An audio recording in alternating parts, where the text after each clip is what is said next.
आपका स्टडी अड्डा प्रो में स्वागत है। स्थायी बंदोबस्त परमानेंट सेटलमेंट 1793। देखिए, ये सिर्फ एक कानून नहीं था। नहीं, ये एक ऐसी व्यवस्था थी, एक ऐसा सिस्टम जिसने भारत के जमींदारों, किसानों और हाँ, खुद अंग्रेजों की किस्मत हमेशा हमेशा के लिए बदल कर रख दी। तो आज हम यही समझेंगे कि आखिर ये सब हुआ कैसे और इसके परिणाम कितने गहरे थे। तो चलिए देखते हैं आज के हमारे इस सफ़र का रोड मैप क्या है। हम शुरुआत करेंगे बिल्कुल जड़ों से, मतलब ये व्यवस्था आई कहाँ से। फिर हम देखेंगे कि अंग्रेज़ों का असली मकसद क्या था और ये काम कैसे करती थी।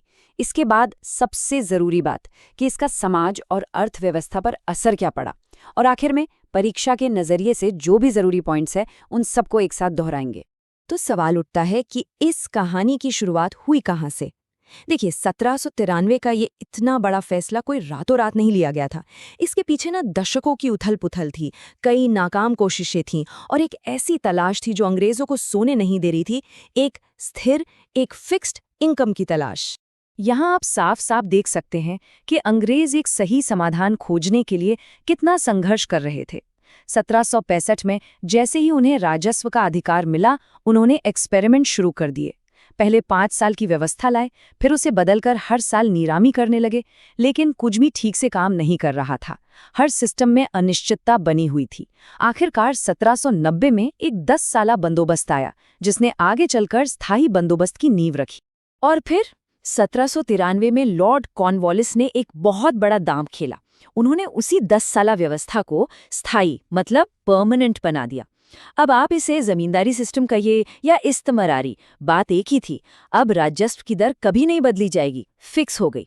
ये एक ऐसा फैसला था जिसने अनिश्चितता के खेल को कम से कम कंपनी के लिए तो हमेशा के लिए खत्म कर दिया। तो अगला सवाल ये है कि ये व्यवस्था भारत के किन हिस्सों में लागू हुई, और इससे भी बड़ा सवाल, अंग्रेज इससे हासिल क्या करना चाहते थे, उनके असली उद्देश्य क्या थे।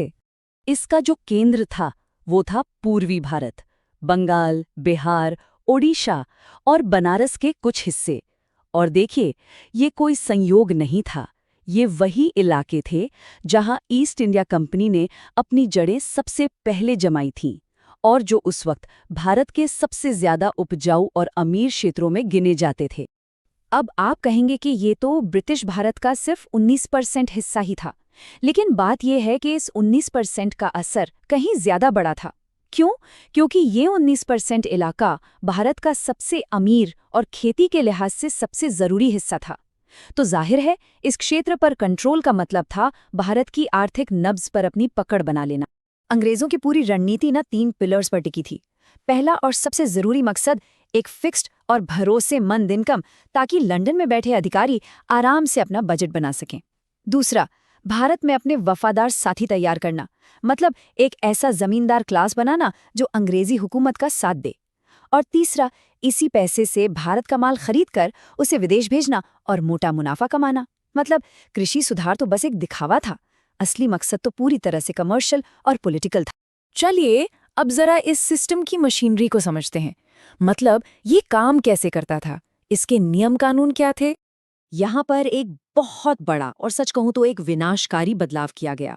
जो किसान सदियों से जमीन पर खेती कर रहा था, उसे हटाकर जमींदार को जमीन का मालिक बना दिया गया। अब जमीन एक प्रॉपर्टी बन गई, जिसे बेचा जा सकता था, जिसे विरासत में दिया जा सकता था। इसका नतीजा, किसान जो कभी जमीन का एक हिस्सा था, वो अपनी ही जमीन पर एक किराएदार बनकर रह गया, पूरी तरह से जमींदार की दया पर निर्भर। पैसों का बंटवारा तो बड़ा सीधा साधा था। मान लीजिए 11 रुपए का लगान है, तो उसमें से 10 रुपए सीधे कंपनी की तिजोरी में जाएंगे और सिर्फ 1 रुपया जमींदार की जेब में। लेकिन सबसे बड़ी चाल ये थी कि ये रकम हमेशा के लिए स्थायी कर दी गई। अंग्रेजों को लगा कि ये उनका मास्टर स्ट्रोक है, पर वो ये भूल गए कि भविष्य में जब चीजें महंगी होंगी तो भी उनकी आमदनी तो उतनी ही रह जाएगी। और इस व्यवस्था का सबसे क्रूर, सबसे बेरहम नियम था सूर्यास्त कानून।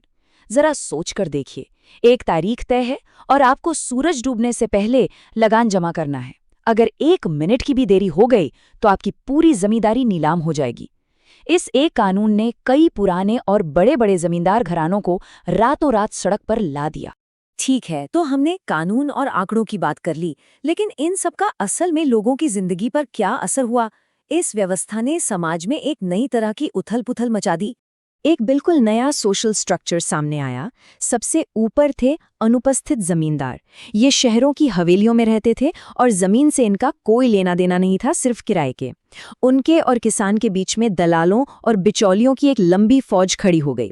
और गांव के लेवल पर जोतेदार यानी जो अमीर किसान थे वो असली पावर बन गए और अक्सर गरीब किसानों का शोषण करते थे। और इस पूरे पिरामिड का बोझ कौन उठा रहा था? किसान। उसकी जमीन चली गई, वो अपनी ही जमीन पर किराएदार बन गया। उस पर लगान का भारी बोझ था और हमेशा ये डर सताता था कि कभी भी उसे जमीन से निकाल दिया जाएगा। अब जमीन में सुधार करने के लिए ना किसी के पास पैसा था, ना ही कोई इच्छा। नतीजा, पैदावार गिरने लगी। और जब सारे रास्ते बंद हो गए तो एक ही चीज हो सकती थी, विद्रोह। तो चलिए अब आखिर में हिसाब किताब करते हैं। इस पूरे खेल में कौन जीता और कौन हारा? आइए कंपनी और जमींदारों का स्कोर कार्ड देखते हैं। कंपनी के लिए तो ये सौदा साफ तौर पर फायदे का था। उन्हें एक फिक्स्ड इनकम मिल गई और वफादार जमींदार भी। जमींदारों को जमीन पर मालिकाना हक तो मिला, लेकिन ये एक तरह से सोने की हथकड़ी थी। क्यों? क्योंकि उनके सिर पर हमेशा सूर्यास्त कानून की तलवार लटकती रहती थी। ये ताकत और जोखिम का एक बहुत ही खतरनाक खेल था। चलिए अब एक क्विक रिवीजन करते हैं। परीक्षा के लिहाज से जो सबसे महत्वपूर्ण तथ्य हैं उन पर एक नज़र डाल लेते हैं। तो ये मुख्य बातें बिल्कुल याद रखनी है। साल कौन सा था? 1793। इसे लाया कौन? Lord Cornwallis. इलाका कौन सा था? बंगाल, बिहार, उड़ीसा, यानी ब्रिटिश भारत का 19% हिस्सा। राजस्व का बंटवारा 10-11 हिस्सा कंपनी का, 1-11 जमींदार का। इसका सबसे खास फीचर क्या था? सूर्यास्त कानून। और इसकी प्रकृति कैसी थी? ये हमेशा के लिए स्थायी था।